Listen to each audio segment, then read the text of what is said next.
children. I hope so that you all are safe at home and doing your studies nicely.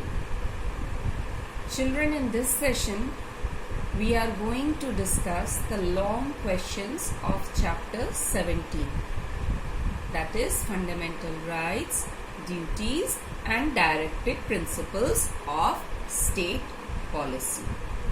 So let me come to the first question of this chapter.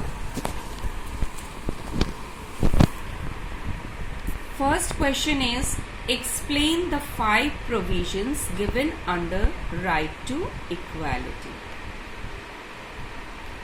The 5 provisions are equality before law, prohibition of discrimination on any grounds, equality of opportunity in matters of employment, abolition of untouchability, and the last is abolition of titles, where we discussed about from article 14 to 18 deals with the first fundamental right, that is right to equality.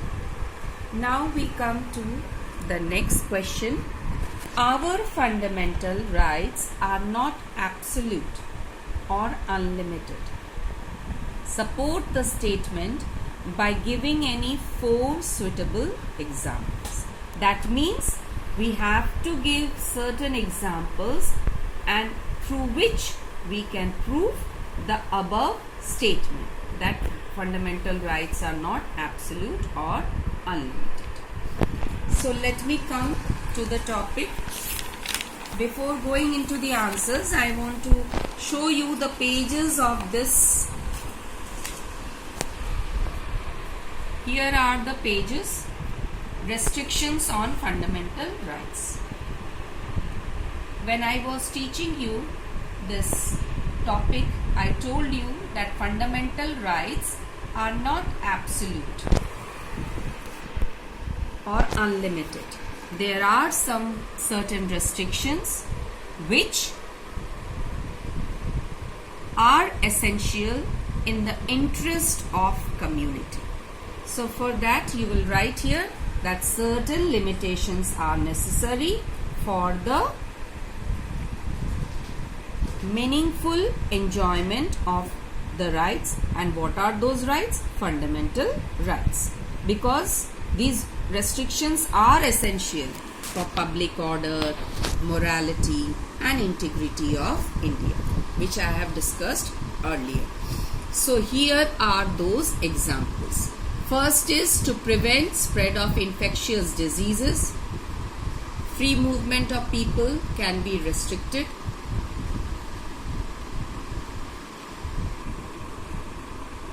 Like how we can stop the free movement? The recent example is your COVID-19, where people are told to live in isolation, not to spread this infectious disease. So this is the current example.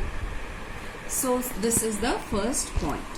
Second is, freedom to practice any profession does not mean to take up gambling, smuggling, hoarding or any other profession which is injurious or hazardous to the society. Freedom to practice any profession. Now this second point, freedom to practice any profession, does not mean, as I have discussed also in my previous class, that we cannot opt smuggling or robbery or any other profession which goes against the interest of the society. So this is your second example. Nobody can claim to be a doctor or lawyer unless she or he has the essential qualification. Of course, to become a doctor or engineer or lawyer, certain qualifications are essential. Next is, freedom of expression does not mean to speak or write anything that you feel. You can write it up to here also. Freedom of expression does not mean to speak or write anything you feel like. any thought or expression that disturbs the public peace or harmony or instigates communal violence will not be allowed. So you can write this fourth point in very short, that freedom of expression has also restrictions.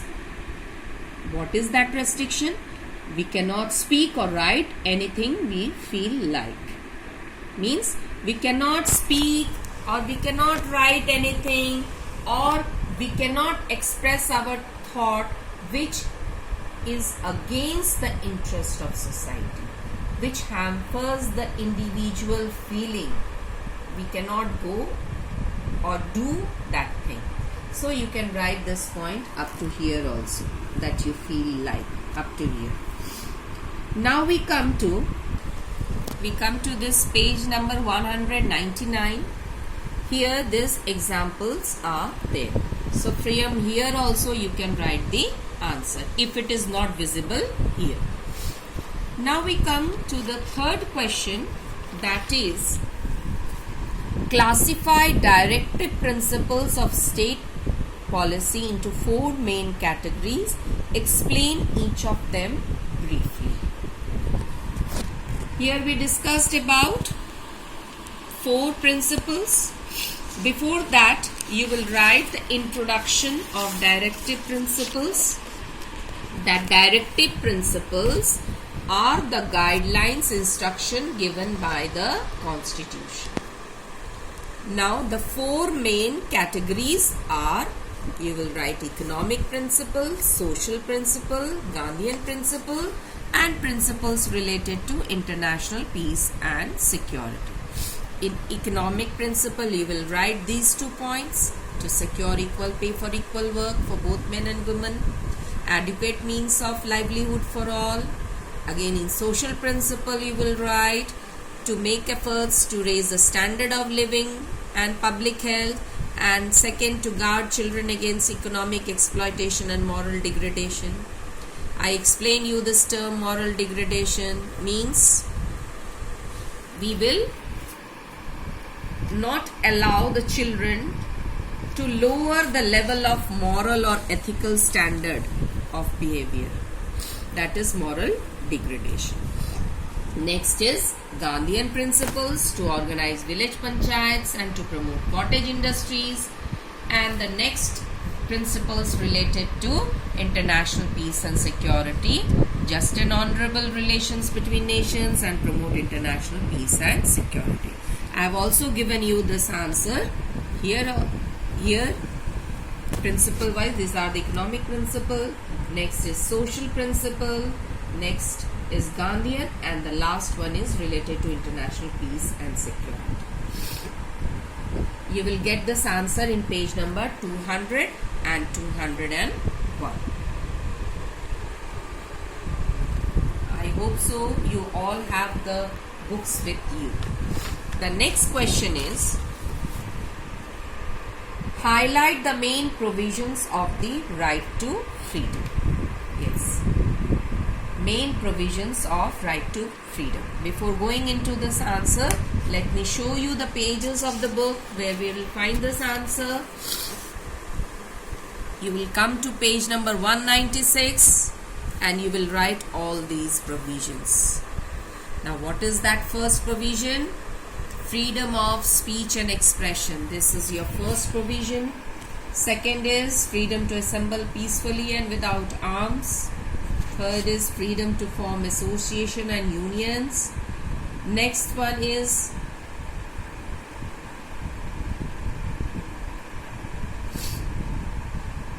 freedom to move freely throughout the territory of India. Freedom to reside and settle in any part of the country.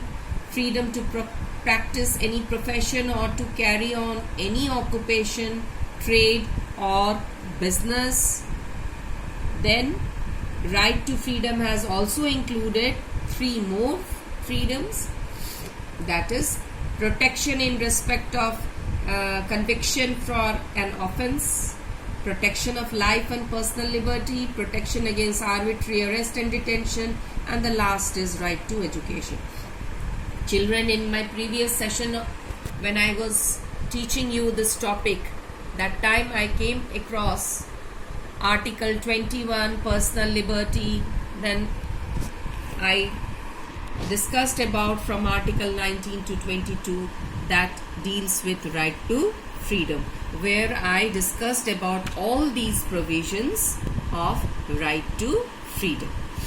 Next we come to the next question is, in spite of freedom of religion, why does the communal tension persist in certain parts of the country? Sometimes. Suggest ways and means to establish communal harmony. Now, why does this communal tension persist in certain parts of the country? This is a very important question, that in spite of we are following the word secular in our Indian constitution, we are following the ideology of secularism, then the question comes that why this communal tension arises sometimes in our country. There are many reasons behind this. So let me come across some of the reasons. First is using religion as a weapon in power politics by the leaders. Yes, this is very important point for you. Using religion as a weapon in our power politics by leaders. Many times you will see that Indian leaders are using this as a weapon. They are creating a division in the society between different religious community. Why? What is their interest? What is the motive behind them?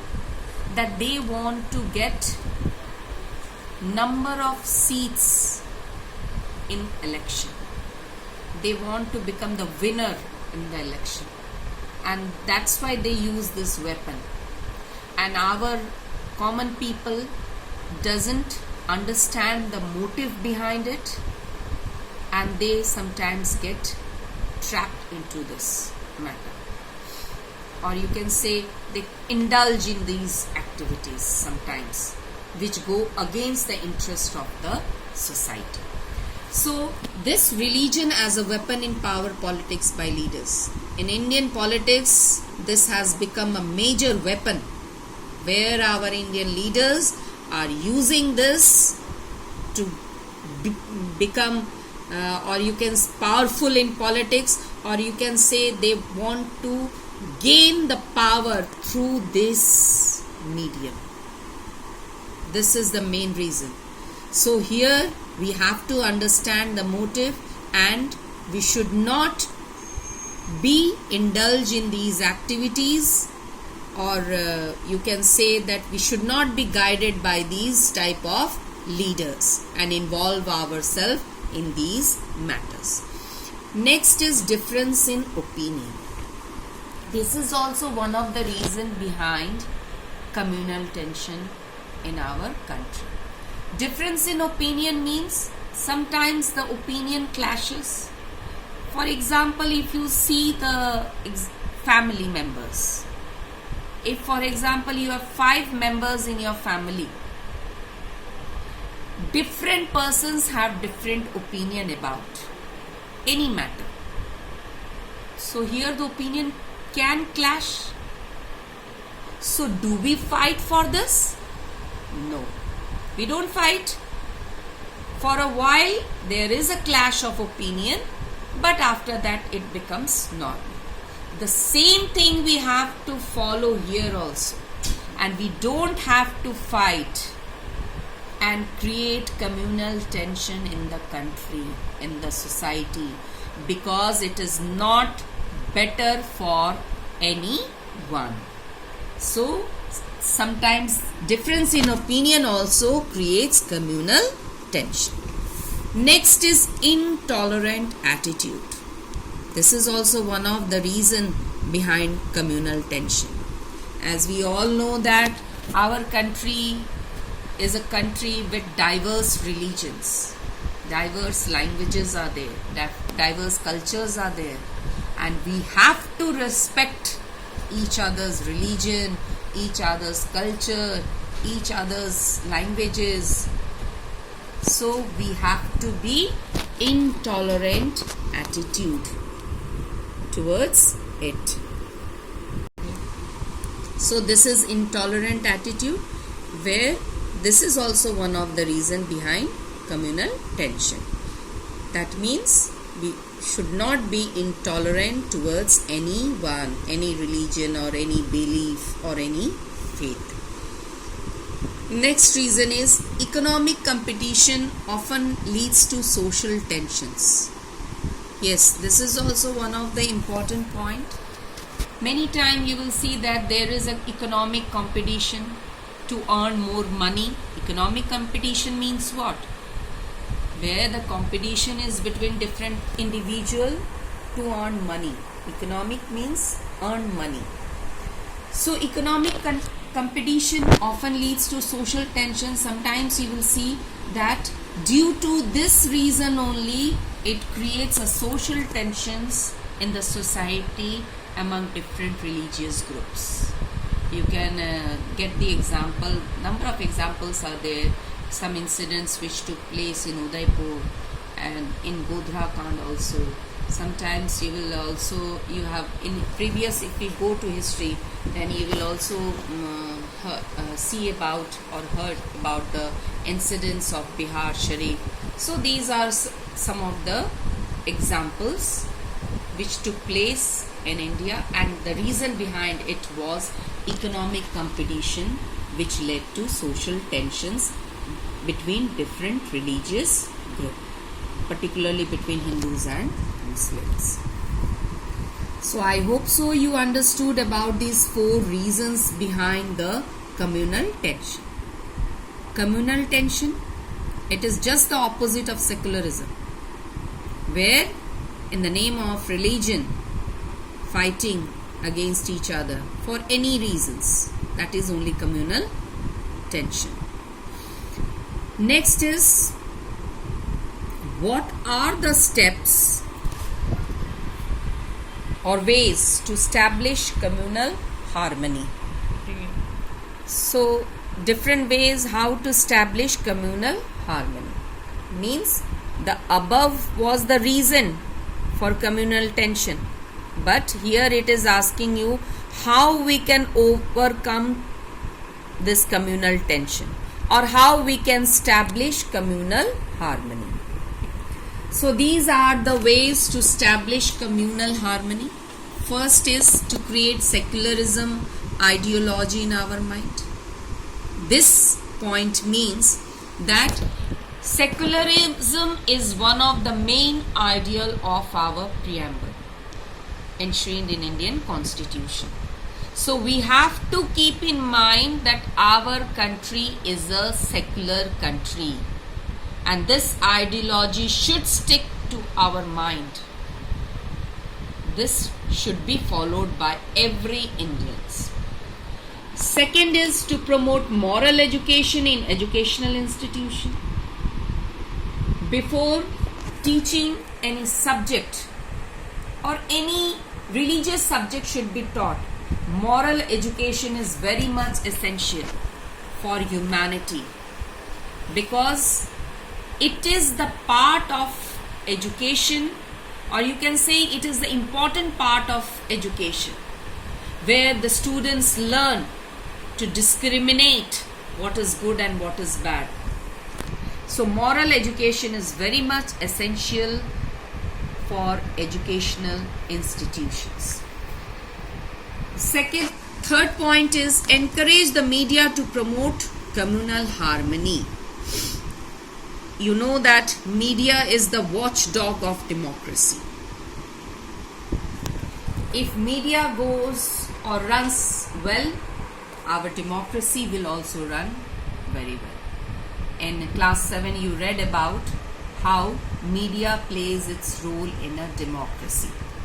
So here media have to promote communal harmony, not to promote communal tension. Media should have this motive that more and more things should be shown on those matters which promotes communal harmony. Communal harmony means where different religious group will live together, because we all know that our country is a pluralist society. Our country is a pluralist society where there are different faiths, different beliefs are there. So we have to have this tolerant attitude, intolerant attitude towards it. So here the media will promote, or you can say will encourage communal harmony, so that no any type of intolerant attitude should be displayed by media, and tolerant attitude should be more encouraged and shown by media, so that communal harmony increases. Means that media will do to promote communal harmony. Next point is respect. Respect each other's faith, and opinion. That means to promote communal harmony, we have to respect each other's religious sentiments, faith, beliefs, etc. So these are the reasons for communal tension, and 4 points are there. And for establishing communal harmony, the steps are 4 points: to create secularism, to promote moral education, encourage the media to promote communal harmony, and the last is respect each other's faith, religion and opinion. So today's assignment is that you will write all the long questions in your civics copy, which I will check it later when the school will reopen. Along with that, you will also write the keywords. These keywords: abjure, human trafficking, pluralist, then propagate and writ. So you will write these keywords in your civics copy and submit the day when I will ask you to submit in your WhatsApp group. That is on Friday. Friday, your date is, let me recall it. So you will write these keywords in your civics copy and submit on 8th May. That is tomorrow. Your homework you have to submit on 8th May. That is on Friday. These keywords you have to write, and you will also write the long question answers. That is this part